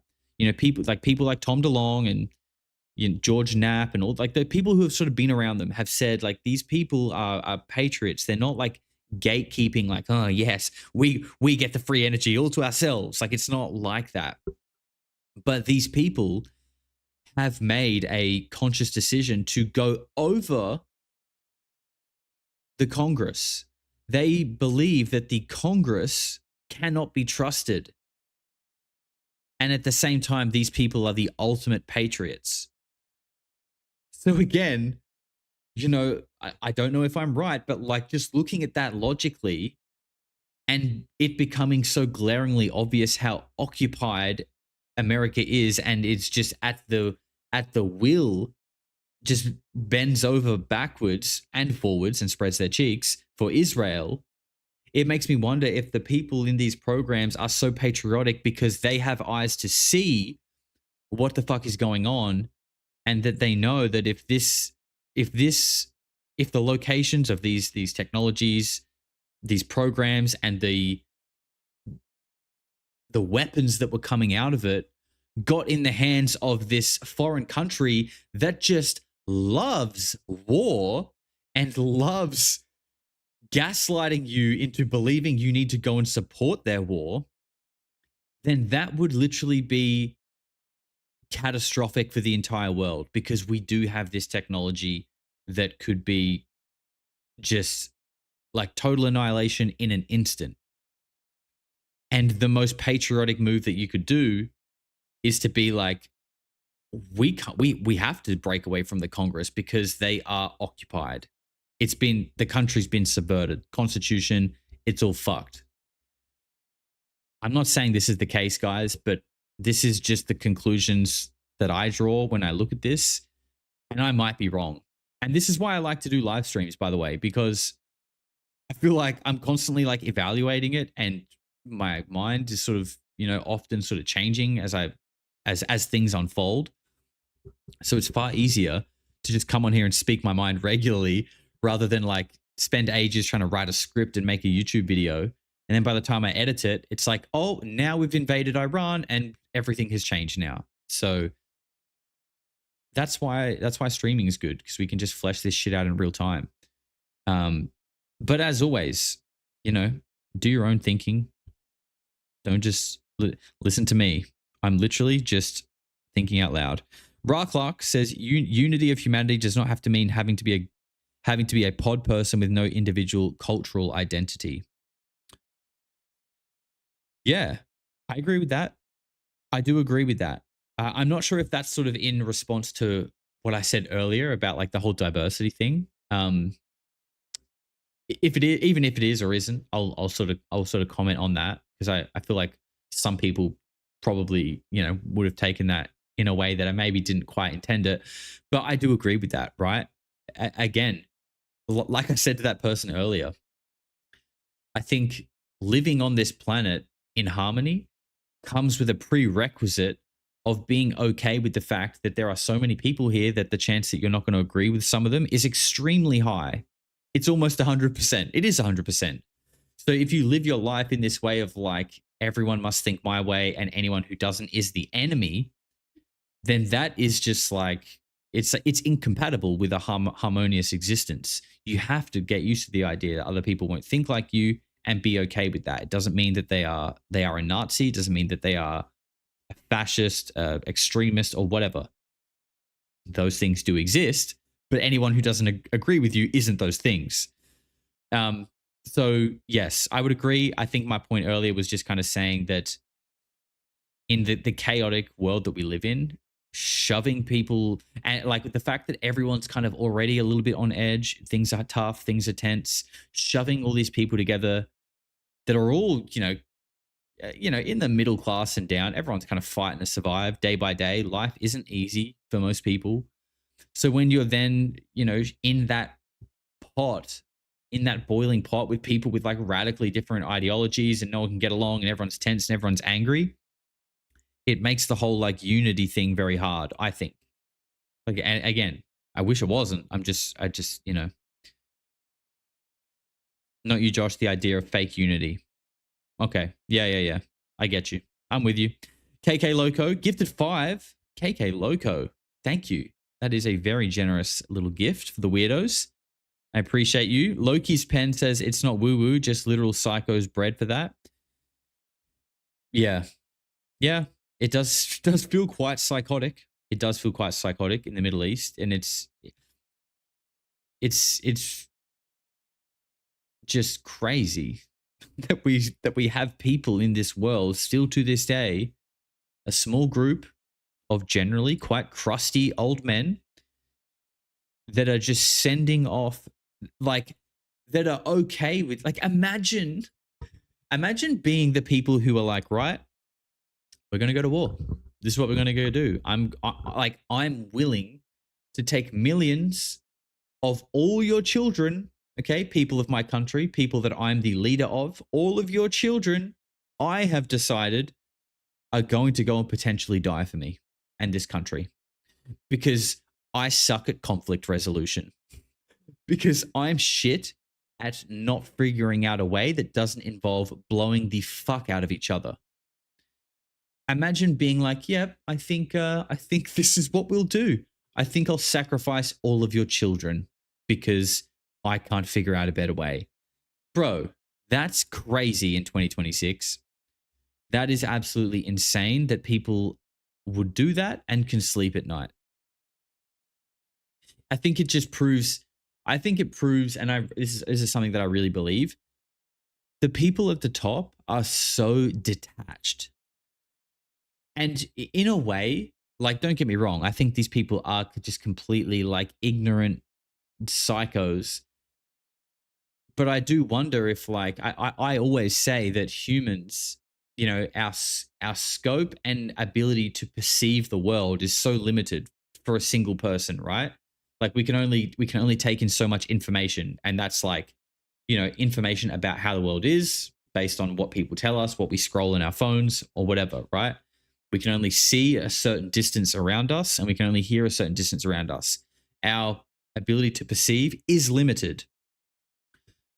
Like, that's just the way that it is. So I think by its design, when you have such a huge society, the people at the top, their ability to perceive is only going to go so far as to within their circles and the kind of people that are around them. And, like, look at the pictures of like Trump in the White House. There are pictures of, like, this is obviously not exactly what I'm talking about, but there are pictures of him surrounded by people. There are pictures of him surrounded by Chabad Lubavitch Jews as well. How did you get in the White House? This is America. Why are you in the White House? Gigantic group of ultra-Orthodox Chabad Lubavitch Jews. Okay, that's very strange. But anyway, besides the point, the point is, your scope is limited. And I think just by its design, the people at the very top of such a massive society are going to be so detached from even the middle class. Even the middle class probably feel detached from the decisions that are being made at the very top, because people just can't perceive and, I think, like, empathize and feel like the wants and the emotions of the people that far below them, which is sad. And I think it just proves that, like, the structure is kind of flawed. Now, I kind of hate saying that in a way because I don't have an alternative option. I don't have, we could say, okay, let's just go back into small tribes and live off the earth. And while that does sound kind of nice, to be honest, and that is how we will be living post Armageddon at the Polarity compound, which is not a cult, by the way. It's not a cult, but we will be living off the earth with our animals, and everyone will have a job, and we will all share resources, and we will sell our excess vegetable seeds at 10x the price to our competitors. Okay, but that's not the point. That's not the point. For fuck's sake, I lost what I was saying. I went too deep on the polarity compound. Really? Yes, really. We are doing the polarity compound post Armageddon. Yeah. I don't know where it is yet. I don't know how it's going to happen, but it will happen. Hopi prophecy, ants incoming. Well, dude, that's the thing as well, right? Dude, and that's why I think this is so crazy. Because the Hopi prophecy is so old. The Hopi prophecy is so old, and they talk about a man in a red hat coming to attempt to purify the world. Okay, that's what they said, and they said if the man in the red hat fails to do that, then other purifiers are going to come and they're going to crawl up onto the earth like ants, and they will not have any mercy for humanity, and they will not have any mercy for the ones that have kind of taken us in this completely fucked direction. So, given where we're at, bring on the ants. Bring in the ant people, please. Everyone, welcome the ants.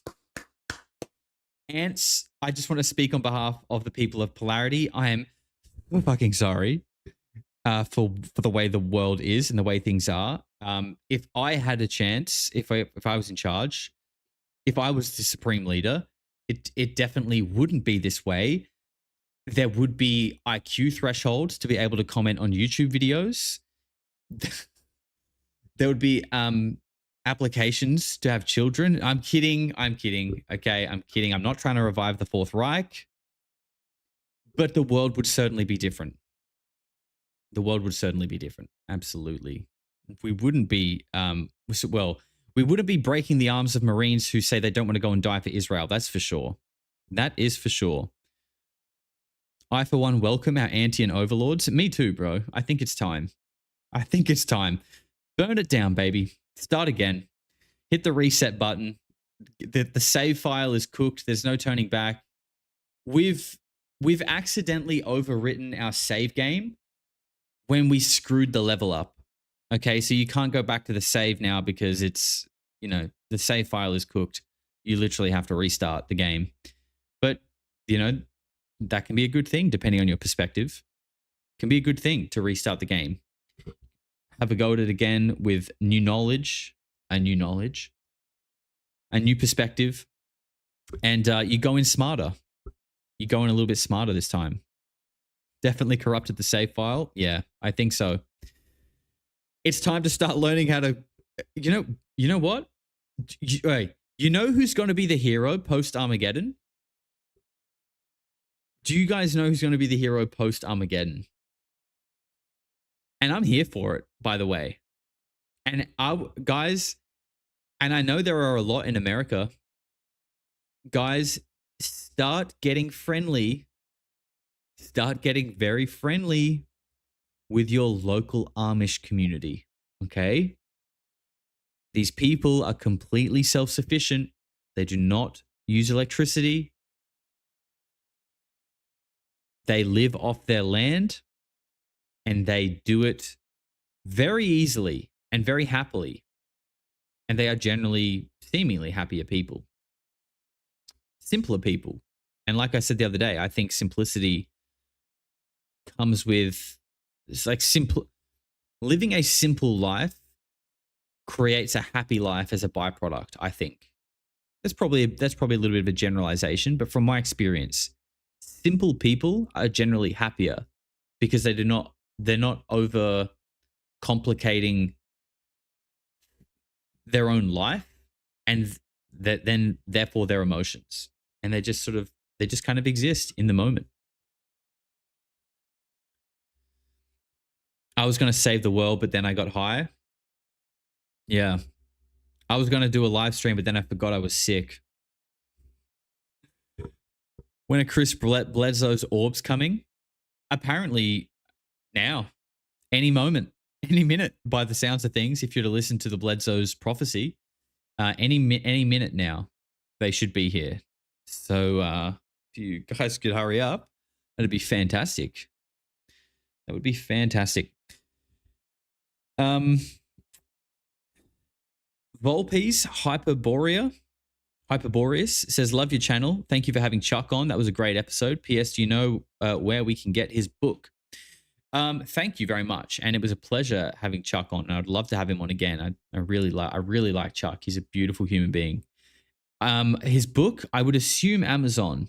I'm not 100% sure though. I would assume Amazon, which I did see was down today. Oh my God.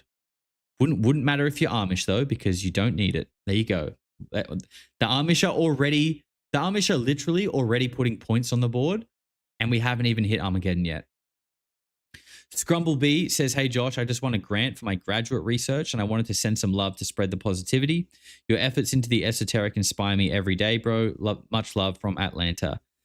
Oh man, congratulations, by the way. That's awesome. And thank you so much for spreading the love with me. And I'm glad that the channel inspires you.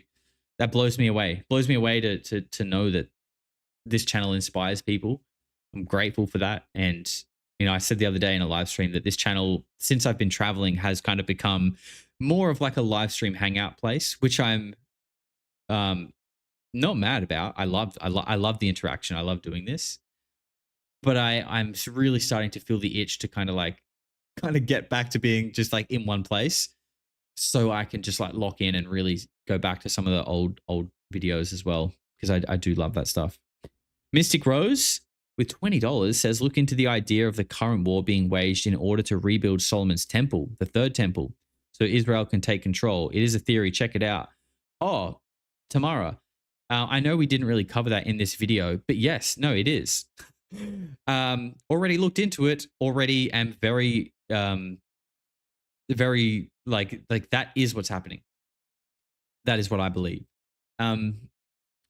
There's so much stuff that I want to look at. We'll probably do that on Sunday, I think. And I think, yeah, Tucker Carlson talked a lot about this recently. And again, like, you know, people will be like, oh, this is an anti-Semitic conspiracy. It's like, no, dude, look into it. There's literally videos of them saying it. Like, there are ultra-Orthodox rabbis literally saying it, that this is the goal. And we know that Israel are the absolute experts at false flags. Now, you know, we can debate on which ones were Israel. Was it JFK? You know, I don't know. Was it 9/11? I don't know. You guys know the meme? Yeah, probably was. But the US Liberty, definitely. That's, again, not a conspiracy. It's literally on Wikipedia. Okay, so it's Wikipedia, the USS Liberty, Israel literally shot at and sunk an American naval ship and tried to blame, oh God, who did they, was it Persians? I think it was like Egypt or something. I don't know. Iran. It would have been Iran. It was a long time ago though, but it's always been Iran, really. It's always been about this. So, you know, you can speculate on 9/11 and all these other cases, and there are some fantastic arguments to say that that is the fact. I certainly believe so. But the USS Liberty is just like a documented fact that is, that's what they did. They were more than happy to shoot down the ship of their greatest ally and try to blame someone else to then weaponize the empathy of the American people and get them mad to be like, we need to go to war with these people because they just shot down our ship, not knowing that it was actually your greatest ally. It's insane. And again, there are also videos of rabbis, ultra-Orthodox rabbis, like casually talking about these kind of things. Like, oh, we could just, you know, maybe accidentally blow this up and we'll blame it on Iran. And yeah, you know, just another Tuesday, baby. This is what we do. This is what we do. We lie and we clip the coins. We let the Goyim deal in the real world. We lie, we manage the money, we clip the coins. This is how we do it, baby. This is our trade. This is Babylonian money magic. This is how we get by. It's crazy, man. It's a fucking crazy world. The slaves? That's us. That's us. And for anyone who doesn't know, they will also tell you, and again, this isn't a conspiracy theory, there are videos of them saying it. You will be put into groups of 2,800 and you will be appointed to one Jew. This is obviously after the Messiah comes back, of course. Once the Messiah comes back and the Jews rule the world, you will be grouped into groups of 2,800, and the 2,800 of you will serve one Jew, because after the Messiah comes back, the Goyim will be the slaves. And if you work out the ratio of Jews to Gentile, it's about 2,800 per Jew. So unlucky. That's the war you're fighting for, by the way. The war you're fighting for is to usher in the return of that Messiah, so you can go and be a good little slave. Fantastic, isn't it? What a time to be alive. KK Loco says, I've been planning a compound for several years now. Should have the land within the year. Would have preferred Idaho or Montana, but the Californians overran them. Wyoming has the fewest people in the US. Oh man, all of those places sound like amazing choices for the compound. Maybe you can host the Polarity compound, bro. We are looking for people to put their hand up to house the Polarity compound. Ideally, a good stretch of land would be what we're looking for. Doesn't need to be fenced. We can build the fences because we will be a community. Okay, we will all pitch in. We will build the fences ourselves, and we will be self-sustaining. But I think somewhere out in Wyoming, or Montana would be amazing. And hopefully, in this age of enlightenment, as humanity begins to ascend beyond the realm of evil into a new age, hopefully we develop telepathy and we can telepathically communicate with all of the giant fucking grizzly bears in Montana, and we can also get them to guard the compound, and we'll get them on our team. Because if we can't do that, then we might have to scratch Montana, because I don't know if we can live amongst grizzly bears. I don't know if that's good for the sustainability of the compound. 420 Breezy says, I was going to save the world, but then I got high. I was going to get up and stop the nukes, but then I got high. Now the world's blown up, and I know why. Yes, yes, yes. Absolutely, bro. I think a lot of people, I keep going back to it. Brian McGuinness is an example of someone trying to save the world and trying to stop the nukes. And in that video, the people are just not even like, it's like they're in a trance. No one else is saying anything. So it's like, are people scared? Does everyone want to go to war for Israel? It's crazy, man. It's crazy that there are people who could unite together and actually be like, no, we're not doing this. But they're not. You're either just a literal puppet, or I don't know, that Babylonian black magic, be strong, bro. Do I have the meme? Let me find the meme. I mentioned this meme on a stream a while ago, and then I went and made it. I don't know if I'm going to be able to find it. Does anyone know the meme I'm talking about?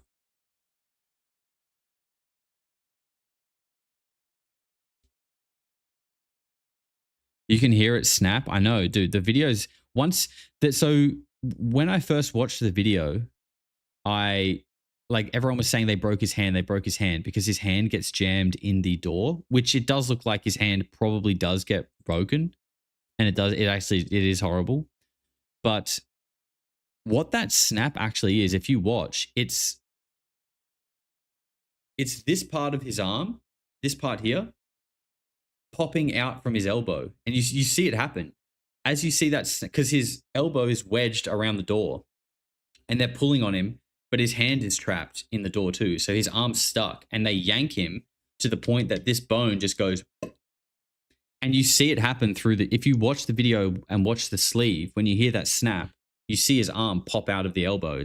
It's once you see that, I was just kind of like, oh man, I can't really watch that again. That's rough, bro. But here it is. Oh yes. We are fighting Baal one meme at a time, baby. One meme at a time, we will take down evil. What a movie, by the way. What a movie series. Bit long. Bit long with the extended edition. Might have overdone those a little bit. But fantastic movies. Fantastic movies. APAC will cover his medical bills. Well, you think APAC are going to cover the medical bills of someone saying, I don't want to go die for Israel? I don't think so. I don't think so. I think they'll probably be pouring money into the pocket of what's his name, like Tim Shee. I think they will be pouring money into his pocket as a hero, sticking up against anti-Semitism. I don't want to go and die for you. That's anti-Semitic. Okay, I just kind of didn't want to die for a country that isn't mine, but I guess I'm the bad guy. Still can't believe I fell asleep through Lord of the Rings. No, I didn't. I fought it. I wanted to. I was very tired, but I didn't. Where are we at? 2 hours. Okay, we'll go for a little bit longer. People from Nam are still being denied benefits. Are you talking about like people who suffered from the Vietnam War? And like Agent Orange and all that kind of stuff? Is that what you're referring to? That shit's crazy. Senator Xi shot himself in the arm and said he was shot during war when he was a Navy SEAL. Bro, no way. No way. That's like, I don't know if that's true. I find it hard to believe because that's crazy. That's like, you know, that's crazy.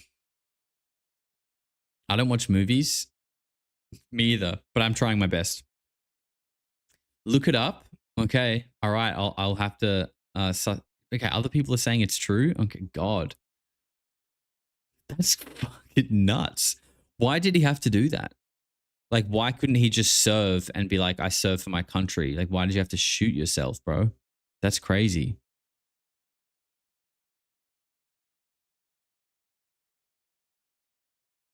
Josh, can you find The Abyss? Do you mean like, what do you mean? Like the movie? Or like the actual place, The Abyss? We could maybe get in Ghislaine Maxwell's submarine and go have a dive, suss out what's going on down in Atlantis. Imagine if, man, I really hope, guys, can you imagine if we actually get the full schizo timeline and like there are Nordics in Atlantis that are just like preparing to usher in like this new age, and suddenly Antarctica is like melts away, and we have this like Nazi Nordic force that arises from the south as well. Like, what if we get the full reptile schizo timeline? I think this could be a possibility. I mean, it's low, but the thing is, if people are worshipping Baal and Moloch, and they have been for a long time, I don't think they're doing it for fun. I think it works, right? I think there's something to it. There's something to it, like a higher or lower, whatever you want to call it, non-physical intelligence dimension that can exert influence and power on our world. Stop it! You're getting me excited. I know. I should save the dirty talk for the members only streams. I should.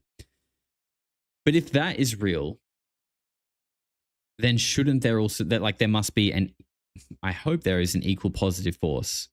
Now, I'm not saying Nordic Nazis are the positive force, although the Hopi prophecy does say that people wielding this symbol, which people who shook up the world, and the symbol is a swastika, which has been adorned by many other groups. Let's just be clear. But the Hopi prophecy does say that the people who bear this symbol, who have shaken up the world once before, will come back in the age of to aid in the age of purification. Now, I don't know what that means because I'm not a elder Hopi, but it's certainly interesting considering the fact that it's very it seems a lot of people seem to agree that a lot of high-level Nazis fled to Argentina, and Argentina, and also there's like well-documented Nazi expeditions to Antarctica, and Argentina is the closest geographical country to Antarctica, and maybe that's where the entrance to Agartha is. I'm getting completely schizo here, by the way, and you know we like to do that sometimes. We like to have a little bit of fun because at the end of the day, who freaking knows, man? Freaking knows. All I know is shit's crazy. Speaking of Antarctica, my interview with Eric Hecker is basically done in terms of editing. And Eric actually sent me over like a whole bunch of footage and photos from his time in Antarctica, which I think I've seen maybe a couple of the photos before. I've never seen any of the footage. And obviously, like, you know, relax, is not footage of UFOs or direct energy weapons in use. But it's interesting to see him, essentially, he's kind of like vlogging his time in Antarctica. So I'll try to include as much of that footage as I can that kind of seems like relevant and that works. But that'll probably be out early next week. Maybe Monday, Sunday, depending where you are. Just got to do the last kind of finishing touches on it. But yeah, that's a guy who believes that there is majorly large-scale direct energy weapons in Antarctica, and they are disguised in systems that have a dual purpose. And, you know, we had a really good conversation about voice-to-skull technology as well, and that this is not new, and that this, and, you know, if there is voice-to-skull technology that can be emitted from anywhere in the world, it makes you wonder, like, you know, and we're not really aware of that on a large scale. It makes you wonder, like, what's an invasive thought? Do our minds actually just randomly come out with like rogue shit that is like stuff that was kind of like, what the fuck? Where did that come from? I don't want to do that, or I would never do that, or I would never normally think that. Like an invasive thought. Are these? Is there reptiles somewhere beaming thoughts into our head? I mean, if the technology is real, what is an invasive thought? I don't know. Could just be something that happens to us, but, you know, does seem kind of odd.